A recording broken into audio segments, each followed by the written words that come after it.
O, kamusta ka millionaires? Ito, real talk to. Usapan. Kung hindi ka nakakagala o hindi mo nagugustuhan yung mga gusto mong puntahan. Example, gusto mong kumain ng eat all you can, gusto mong mag hiking, mag swimming, manood ng basketball, maggala.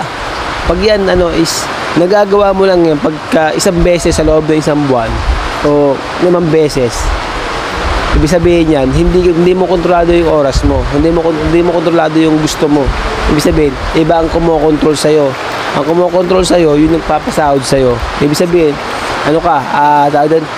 wala kang chance na mabago yung buhay mo. Kailangan dumating yung maisip mo na talagang ikaw na mismo magdi-decide ng buhay mo. Ikaw na yung magdi-decide kung magkano yung sahod mo, magkano kikitain mo. Hindi sahod, magkano yung kikitain mo sa loob na isang buwan.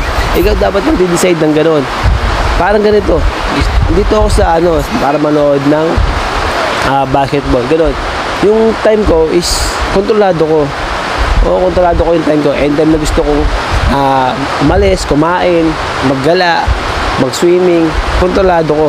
Dapat ganun, kung gusto mong maging milyoner, dapat ganun ka, dapat maging ganun ka yung mentalidad mo. Pag hindi mo nagawa yan, sigurado ko buong buhay mo, tatanda ka, lilipas yung panahon, kung bata ka ngayon, talagang magsasayang ka ng oras. Talagang masasayang talaga yung oras mo. So, kailangan, makuha mo na yun yung oras mo, makuha mo na yung gusto mo sa buhay.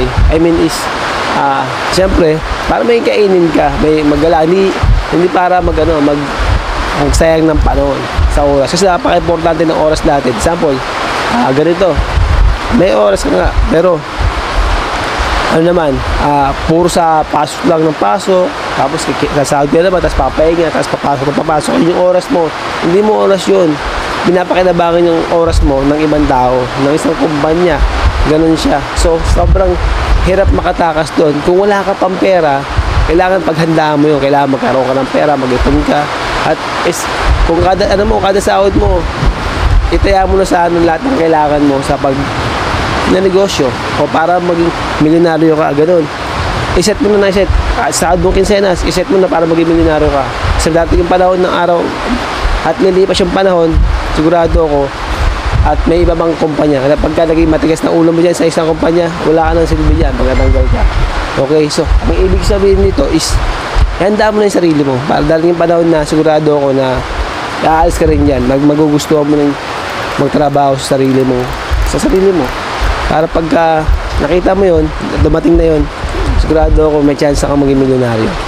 Basta habang sumasahod ka ng kiseta, tapos gamitin yan. Huwag mo nang ipunin, gamitin mo nang gamitin.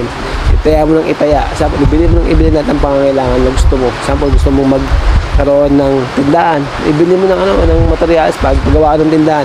Gusto mong magkaroon ng barbershop. Ibili mo ng mga gamit yan pang barbershop para in case na ka na, ready na. Yun lang. Thank you.